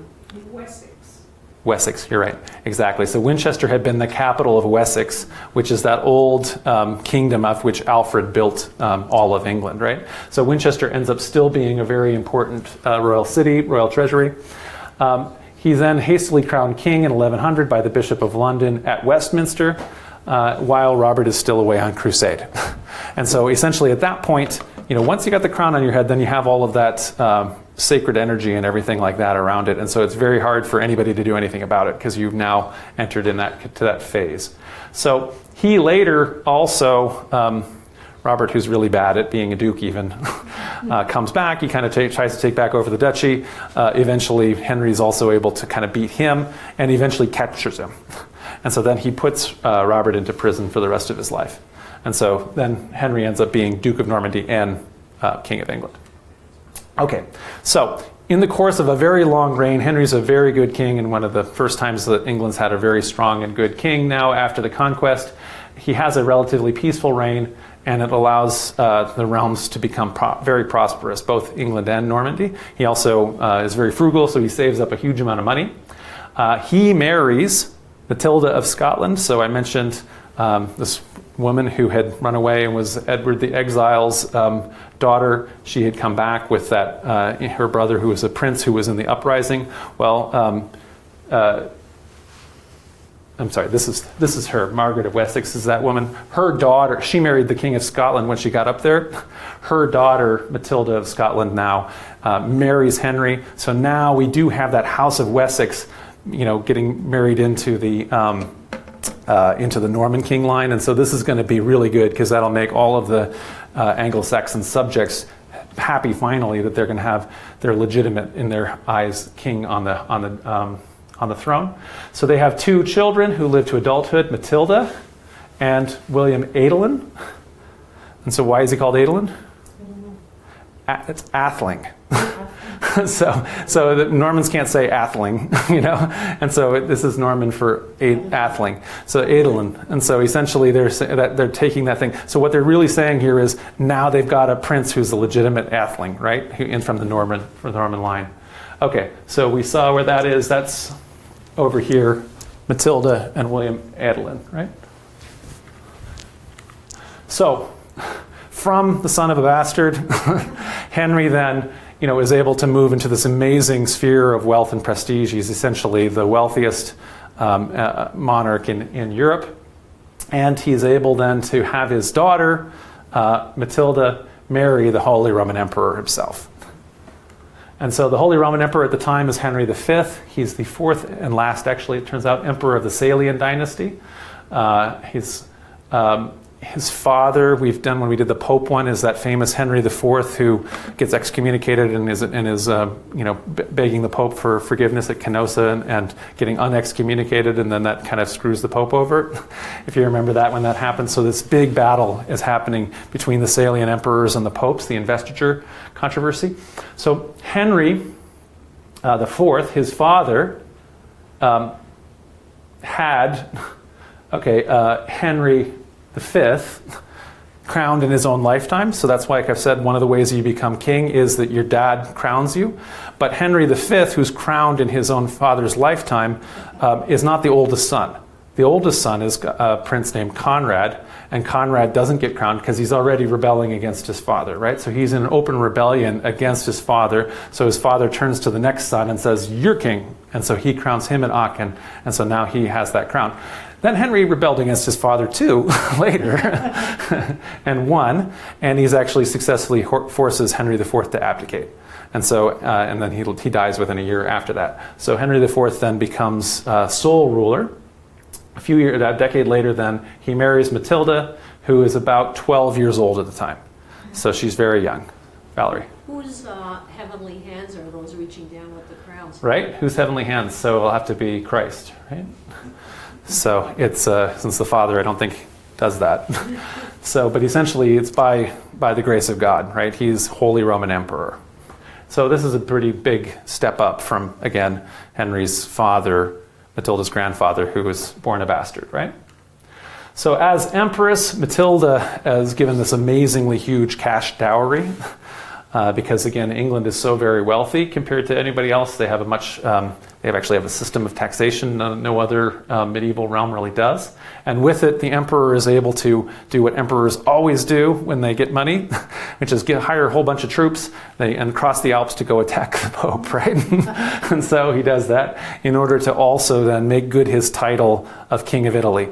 Very famous Matilda has just died, Matilda, Countess of Tuscany, and she had been this ally of the Pope. She left all of her lands at first to the popes, but then Henry crosses the Alps and is able to take all the Matildine lands, it's called. And so he's able to use those as the basis then of reconstituting a kingdom of Italy. And Matilda, during a lot of those battles even, acts as his regent down there in Italy for the Kingdom of Italy. And she's very well regarded in the German chroniclers who call her Good Queen Matilda. This war, ultimately, with the papacy, ends in a kind of a stalemate, which gets called the Concordat of Worms. Anyway, we talked about that in our Pope's one, but essentially, this is the emperor that concludes that peace over the investiture controversy. And then Henry, though, dies in 1125, and he dies childless. So in terms of legitimate children, he has illegitimate children. But anyway, that doesn't matter. They can't be emperor. And so Matilda and he don't produce any children. And then when that happens, they aren't able to get any of his relatives elected, and so that's the end of the Salian dynasty. And instead, the popes are able to successfully get one of the people from the Saxon dynasty, Lothar II, to be crowned emperor, and he's like the only emperor that the popes ever like. So not a very good emperor, but he's the one, the kind of emperor that a pope would like. Okay. So meanwhile, while Matilda's off in Germany and Italy, Henry I, all his plans go into total disaster. So there is this incredible tragedy called the tragedy of the White Ship. Essentially, one of the things that happens in the medieval kingdom of England and Normandy is they have to constantly go back and forth across the channel, which is a harder thing than it ever seems like it should be, but apparently, the storms are just terrible, the winds, it's very hard to always get it. In this case, what ended up happening is they have a giant kind of pleasure yacht called the White Ship that the young William Adelin and all of the young nobles of England and Normandy are all on it. All of the people who have cooler heads don't want to be on this kind of crazy party boat with all these guys. And as it's even leaving the harbor, they're apparently all totally sloshed. And so before it even leaves, it crashes on a underwater rock and sinks. And everybody, except for one guy, one of the cooks or something like that, they're all lost. So they all die. And that was, so therefore, the only legitimate son then of Henry I of England. Even to make matters worse, William Adelin had also been married to Matilda of Anjou. So Anjou is this very powerful county that's immediately south of Normandy and is traditionally always fighting Normandy. And so as a way to make an alliance and end in have peace between Anjou and Normandy, they were essentially married, young heiress, or not heiress, but anyway, a daughter of Anjou to William Adelin. And so now that's gone. And so the whole treaty is also gone. So Henry I, his wife has already died, and so he goes and remarries, thinking that he's going to maybe make some more kids. But the new marriage that he has doesn't result in any children. So there's not any new, more legitimate children. Henry, by the way, has a bazillion illegitimate children. So he has more illegitimate children. He has all these recognized daughters, too, that are illegitimate, and sons, and he routinely then marries all his daughters off to really low English lords, or Norman lords. And so he makes all these marriage alliances even with fairly low castellans and stuff like that, because they're married to his copious number of illegitimate daughters, and he has a bunch of illegitimate sons that he recognizes too. Okay, so what ends up happening is that Matilda gets recalled from Germany when her husband dies, and so because the situation that Henry finds himself in is, if you remember, his older brother that he took Normandy from, and also was able to prevent from being king. That guy's still in prison, and he has a son, William Clito, and Clito is just Latin for prince, like this too. And so it's again like Adelin, only it's going to be the Latin version of that. And so William Clito has been running around, and because he's kind of a loose cannon and everything like that, the King of France is constantly supporting him, and the King of France actually is able to get William Clito made Count of Flanders. So he becomes his own great lord too, and so that William Clito has the potential to take Normandy back from Henry and possibly even become King of England, right? And so this would be like his worst nightmare, because this is his enemy and his enemy's son, his enemy brother. So what ends up happening then is Henry brings Matilda back and marries her to Fulk of Anjou's son, Geoffrey Plantagenet. And so this is a big downgrade for her. She's been empress, she's been queen regent of Italy, now she's countess of Anjou, right? And so anyway, it's still a great lordship, but it's not anywhere what she's been before. So Geoffrey Plantagenet and the empress, this is a little picture of Geoffrey, and that's actually, he's got this shield, with the lions on blue. That's one of the very first kind of heraldic shields that exist that anybody has, is all the way back to here. It's not formalized yet how the rules of it all work, but that's one of the first ones. So lucky for Henry, he did some bad luck, some good luck. William Clito dies. so William Clito is trying to conquer Flanders. The King of France kind of gave it to him, but he didn't give it to him all the way. He had to take it too. And so he dies. Geoffrey, Matilda's husband, this guy, becomes Count of Anjou because his dad decides to go to Jerusalem, where the King of Jerusalem has died, leaving only a daughter, Melisenda, and she then marries her and becomes king of Jerusalem, the Crusader kingdom of Jerusalem, Jura Uxoris, right? So by right of his wife. And even when she dies, he continues to kind of be king, even though she's dead. So he becomes king, and she doesn't reign. So that's just an example of, again, how you're becoming king and how this is passing. This happens a lot in the Crusader states. So the royal line of Jerusalem, for one thing, you're on crusade a lot, so you are getting killed a lot. And so the male line tends to die out a lot, leaving heiresses. And so then the heiresses try to marry people, and they become king of Jerusalem. So Matilda and Geoffrey then, Matilda, why she didn't have any children with Henry V is not clear, because she was fertile, he's producing illegitimate children, and she's fertile. So anyway, we don't know particularly why that didn't happen, but it didn't. But now with Geoffrey, she's able to have a string of sons, and so this is another good step of good luck for Henry I. But he dies too soon. So what ends up happening is, although he's got a son-in-law now, and his son-in-law is helping his daughter produce legitimate grandsons. This guy is also kind of a young buck who is kind of always looking across the frontier and remembering the thing that Angevins always do is attack Normandy.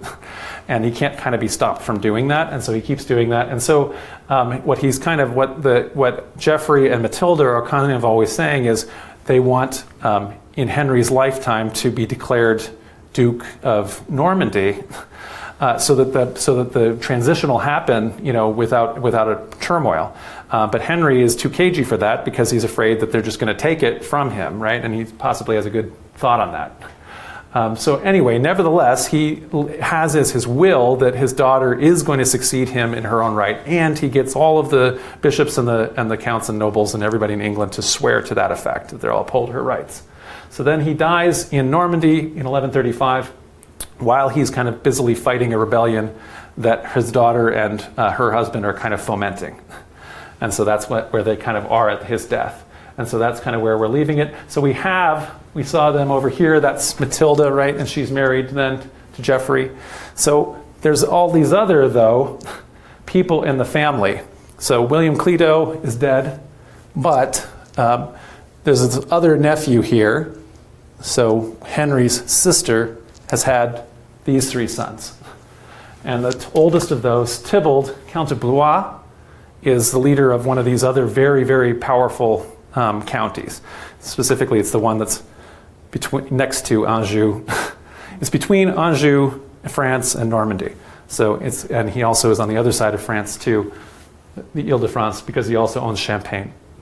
Okay, so what ends up happening though is, since there is this no precedent for a queen regnant, so the nobles, despite the fact that they'd all given oaths to have Matilda's succession, they all forget those oaths.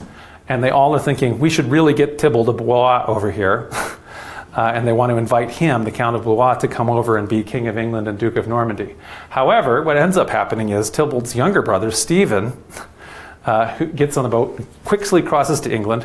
He races to Winchester, which is what you should always do. And so his other brother, he's got another brother, younger brother, is Bishop of Winchester.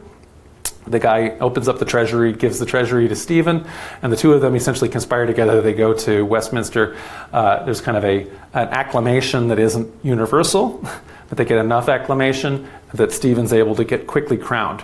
And so suddenly he's now crowned king and he has control of the treasury, and Stephen is now king of England, much to the upset of his older brother Tybalt, who really thinks that he should be king. So Stephen, then what ends up happening is he has to spend a bunch of time just concentrating on putting down opposition in England.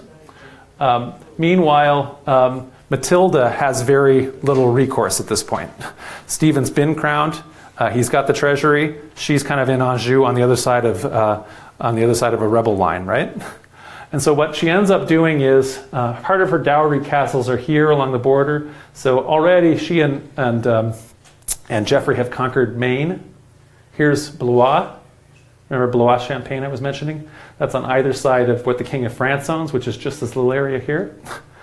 And there's Flanders, which is where William Clito was at, right? So you can see all of these kind of areas are constantly the major lords that are kind of fighting each other over all of this stuff. And so essentially Geoffrey, who owns Anjou and Touraine and Maine now, is essentially using Matilda's dower castles as a base to kind of make inroads in Normandy. And now for the whole of Stephen's reign, he just slowly is conquering Normandy because Stephen's busy worrying about England.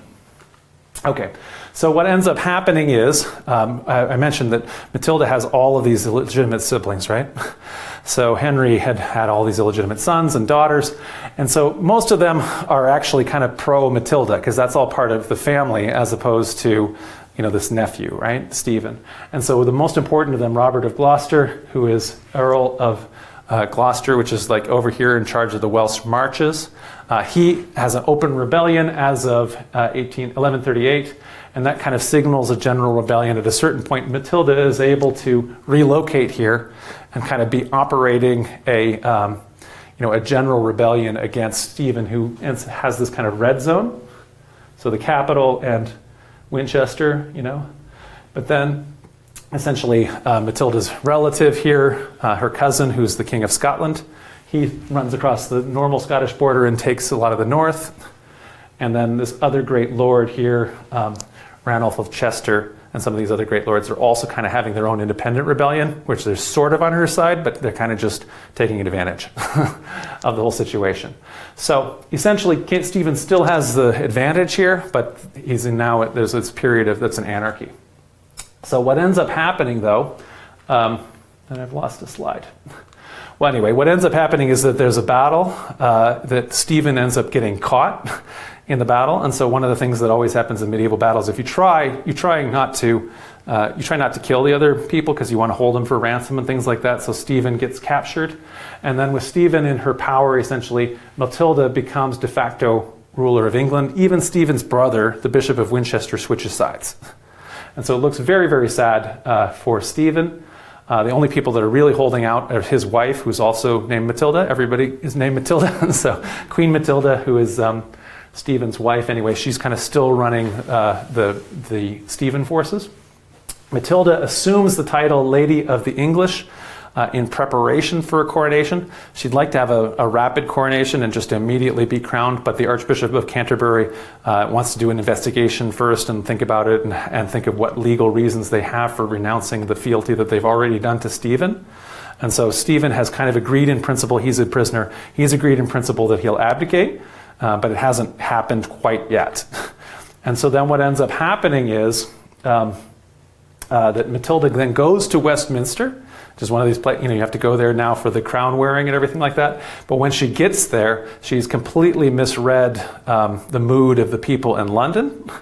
The people in London, when they meet her with her, they decide that she is amazingly arrogant and haughty, this person, this empress, and who is this woman to tell us what we should be doing?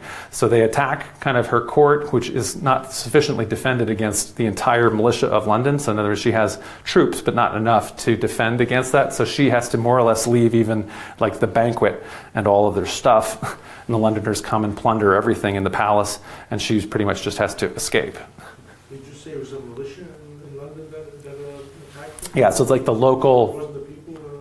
The people of London, yeah. Essentially, the people are, they're not like a, what I mean to say by militia, I don't mean in a kind of an organized sense necessarily even, but what I mean to say is not knights so much, but rather just there's like a whole concentration of people that live in London who are very protective of their own rights.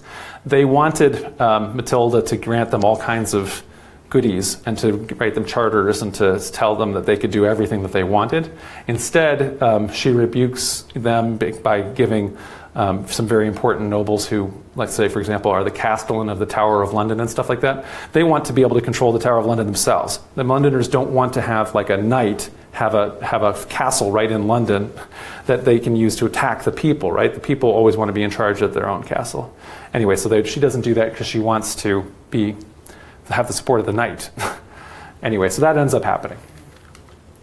So essentially what I would say is happening is, in terms of this arrogance, and so this charge gets had again and again and again against Matilda, essentially in attempting, when she is at this point, to exercise royal authority, her models then are of kings and how kings exercise royal authority. So she has very directly her ex-husband, her widowed, her husband was from her widowhood, Henry V, the emperor, and then more specifically even Henry I, right? Who I'm arguing was actually a very great king and a very successful king.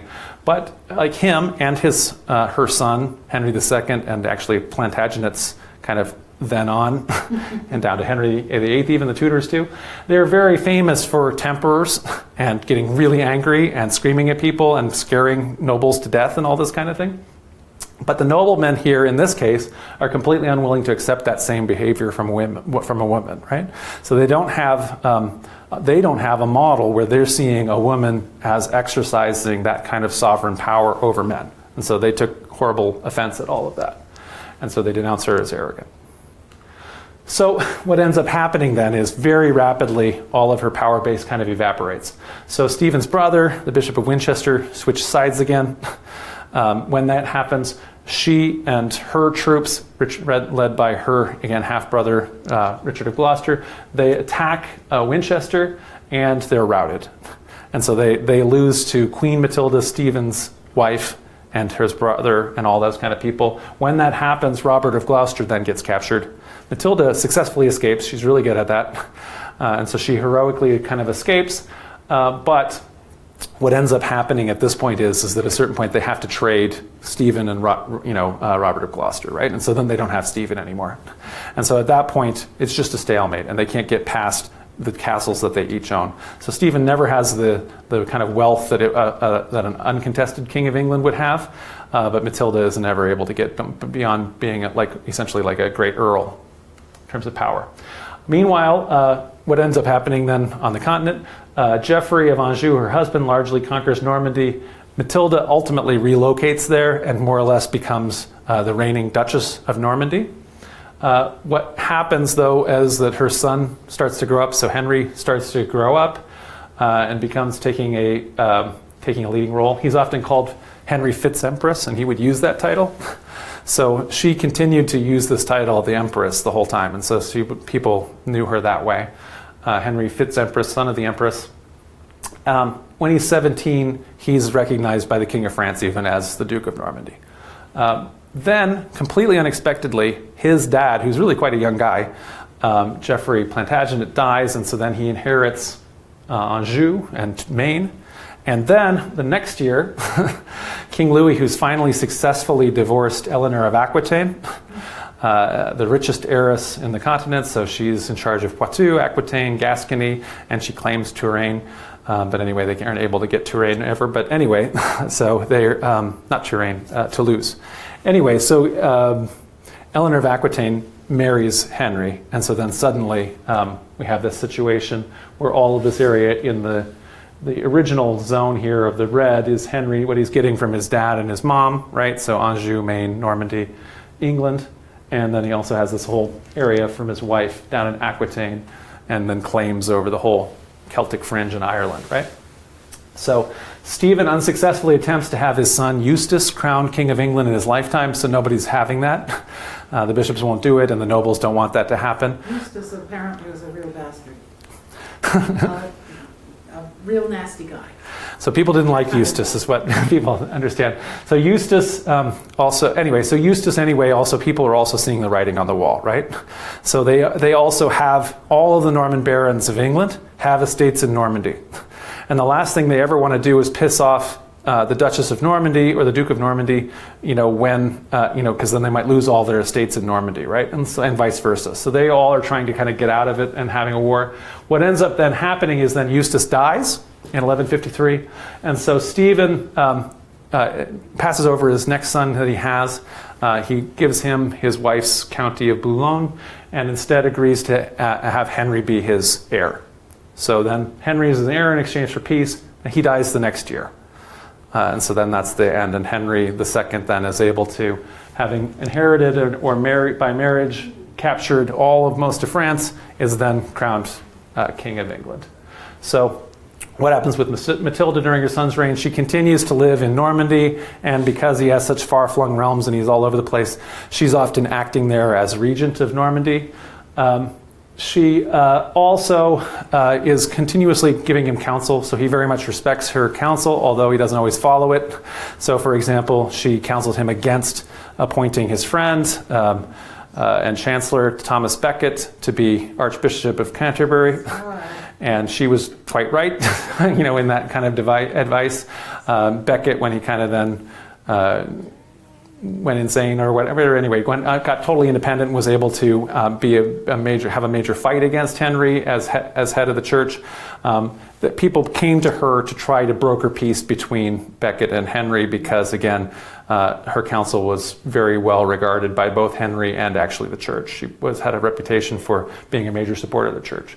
And so, so at a ripe old age then of 65, that she finally passed away. And so, the idea then is, so this is a kind of a crazy, long, complicated story, and I hope you guys thought it was interesting a little bit as we've kind of gone through it. It's very interesting for me. I love this kind of time period and all of the different people that are in it. But one of the things that I think, is kind of, one of the things that is kind of like a takeaway that we have from it is, in all of this, there isn't any particular rules yet, about exactly how a succession works. How when in the Monty Python and the Holy Grail they're asking, well, how do you become king? There's actually a whole bunch of different ways. Obviously one of the as we've seen in this kind of just many disputed successions for England, one of the best ways is run to Winchester real fast and grab the treasury, and then maybe try to get the people in London to acclaim you. But even though Matilda did that, people in that era yet weren't prepared for that, or they didn't have a place where they could understand or understand women anyway in terms of the contemporary gender roles, as also being able to slot that into what a monarch is. And so in thinking about this story, I was just listening to like Hillary Clinton going around and talking about her book, and she was on the Graham Norton show, and they were talking about this episode where during the debates, Donald Trump is kind of following her around in the town hall debate, and he's like looming over her very deliberately in order to kind of express again this tricky situation of gender role, and she described essentially what the trap that you're kind of placed in as a woman in this place, because if you more or less if you don't confront him, you're going to be viewed as being weak, like women are weak. Or if you do turn around and you kind of dress him down or do something like that, are you like shrill? And so there's this kind of very complex set of parameters that, let's say, Americans have in a very emotional sense about what being presidential is supposed to feel like. And I think that for a lot of Americans, it's still very, very hard to view women as being what they think of as being presidential, even if Americans don't think that necessarily. And that's one of the reasons why I think, anyway, that there's way more, even before Obama was president, there were way more black presidents in Hollywood movies than women presidents. Anyway, because it's still something that people haven't totally come to terms with. So the comment, I have to do the comment for the people who are watching before we end here. So the comment more or less is that in an earlier era even, that when Hillary was being First Lady, she was amazing. She was criticized a lot in the 1990s because First Ladies are supposed to traditionally be ornamental and doing things like some kind of a charity work or something like that. And as a person who is very substantive, she was given like a bigger portfolio to kind of do stuff like healthcare, and that was came in for a lot of criticism for that, in the 90s too. So in that way, it was a very long and difficult path that kind of led to this kind of tragedy story that the United States is kind of experiencing like right now. But in part, I think it's because of all of this legacy that we still haven't fully worked through. So, and I think that's the final slide.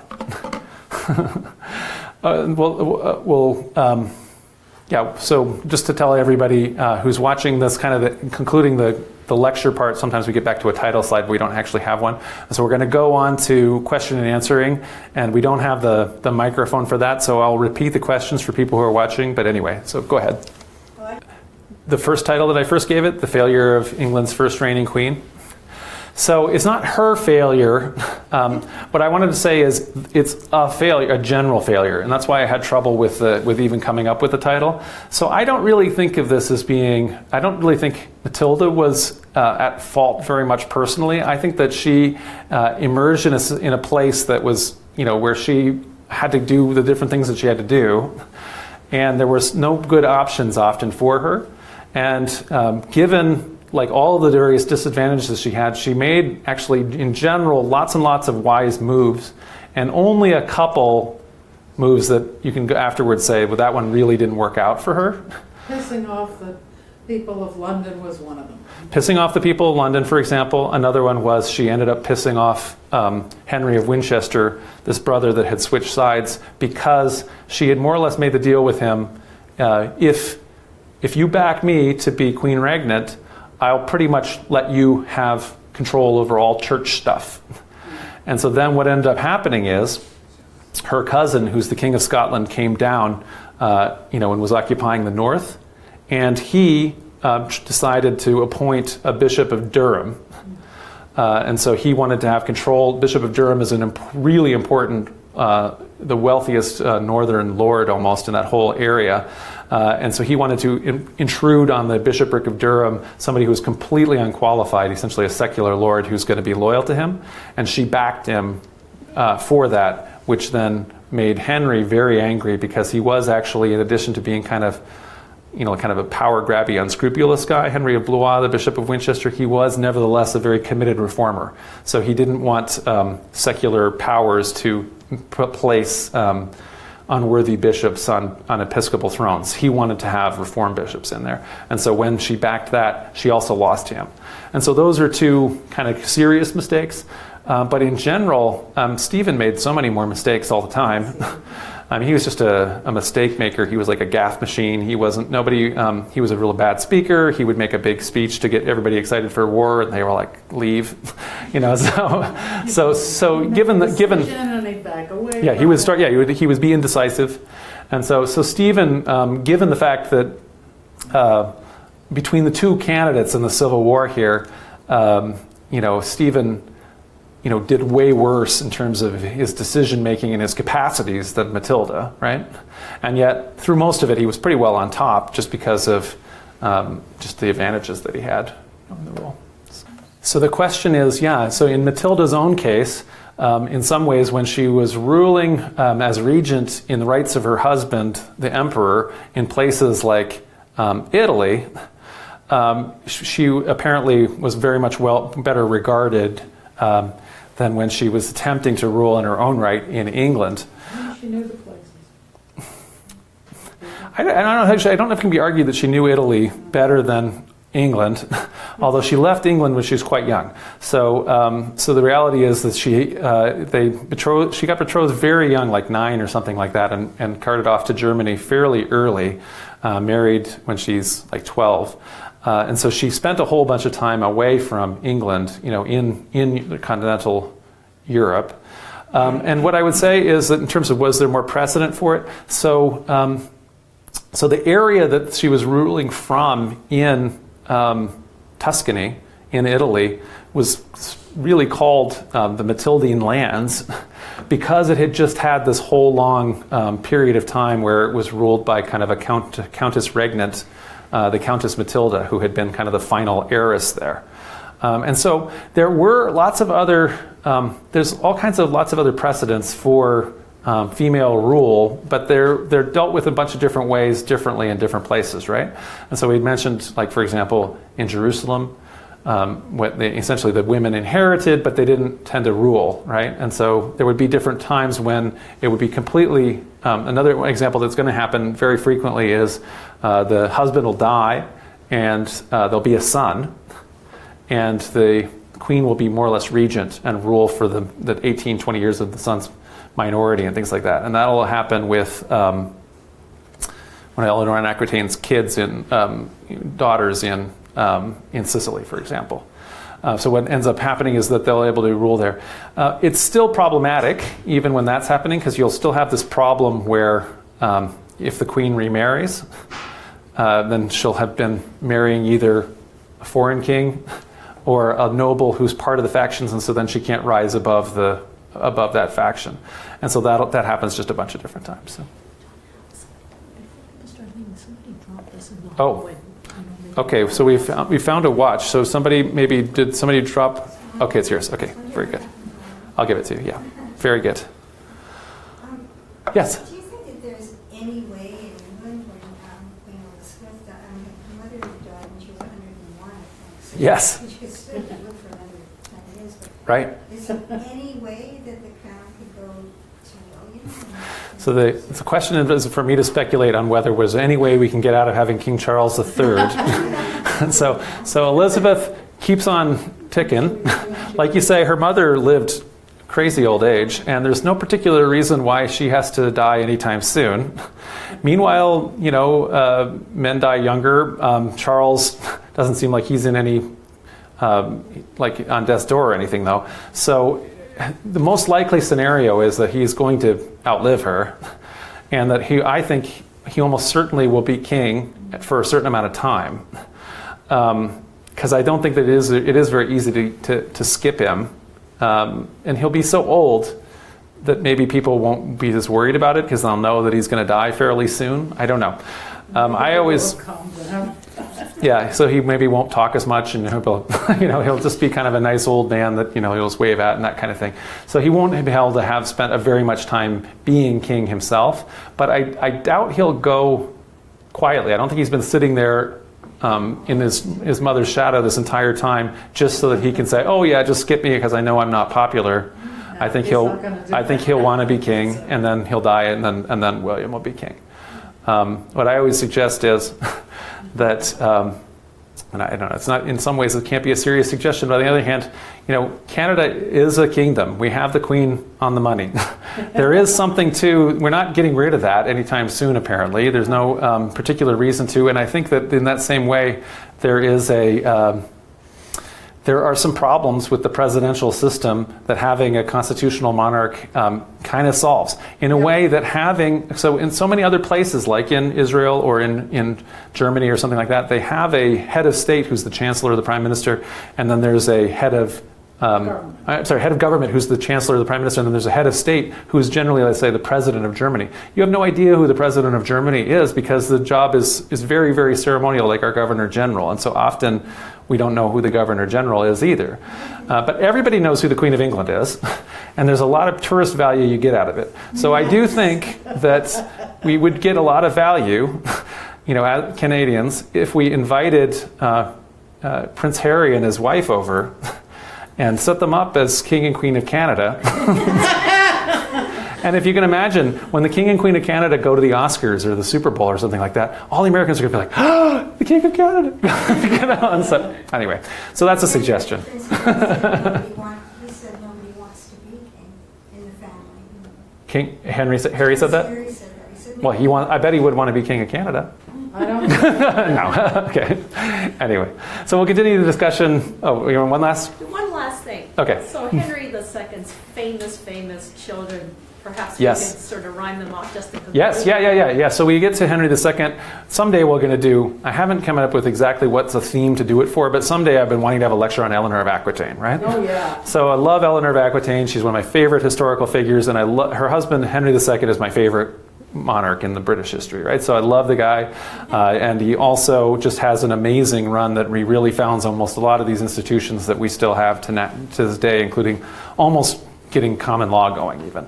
But his sons, his sons are, first off, Henry the Young King, and so crowned in his lifetime again, in part to spite Becket, so his best friend Becket, so that's also a very famous thing, Becket, who's ultimately martyred by Henry II's men. Then Henry dies in his father's lifetime. His next son is Richard the Lionhearted, Duke of Aquitaine, and so essentially he inherits his mother's lands in Aquitaine, and later, when Henry dies, he successfully takes the whole inheritance. The next son is Geoffrey, Duke of Brittany. And so Brittany, if you remember on that whole map with all the other things, essentially it's the part that sticks out from the Angevin lands, and at a certain point, the last kind of heiress of Brittany, they get able to marry off to Henry and Eleanor's third son, Geoffrey of Brittany. And that they have a kid named Arthur, Prince Arthur, and Prince Arthur potentially should inherit before King John, but ends up getting captured and dies in John's prisons, right? And so Geoffrey dies before Richard dies, Geoffrey, Duke of Brittany, but his son, Prince Arthur, ends up living. And then finally, after Geoffrey, John Lackland, called Lackland because Henry had already given all his land to all his other sons, and so he didn't have any more inheritance to give him. They make him King of Ireland, which is just about as bad a thing as you can be. They want to give him Ireland, but anyway, he doesn't end up taking enough of it, and so he has to come home. And so he, anyway, at a certain point, then Richard the Lionhearted dies without kids, as did Henry the Young King, and Geoffrey had only that one son. And so Eleanor, who's still alive, rallies everybody and has John inherit. And so then John becomes the King of England, who ends up being just the worst king, ever. Another King John. There's never been another King John because of that. Robin Hood is a reason. And so the story of Robin Hood, obviously that's set with Richard being off on crusade and John kind of taking over England in Richard's absence, although Richard does come back and then it's only later that he dies. So anyway, then John's great rival is Philip Augustus of France. And so these kings of France, who I've kept on mentioning, are so poor and own nothing. They're able to maneuver that against stupid John, really, and are able to successfully conquer Normandy, Maine, and Anjou, and make themselves super rich as a result of that. And so it's really because John then loses it all that his own nobles rebel against him for being a dork and for being, for also they hate him. And so he's forced to sign Magna Carta. And so anyway, as a result of that, he ends up being a very important monarch in English history. Although he successfully repudiates Magna Carta and refuses to obey it and things like that. But ever thereafter, all the nobles constantly make all the new kings whenever they becoming king or whenever they call parliament and they want to have taxes, they always have to reissue Magna Carta. And so that ends up being one of the foundations of the English Constitution. Who succeeded John? Did he have a son? So John's son, yeah. So it's Henry. Is it Henry III? Is John's son? And so I think it's Henry III. Anyway, so at that point they really are only kings of England. So Henry II here, is he's from Anjou, right? Yeah. And so in the same way that these guys had all been Normans and things like that, now because John lost all of the lands, ever thereafter, his descendants really are kind of English, although they're Norman English. But anyway, they're more focused on England than they had been before. So, all right, thank you.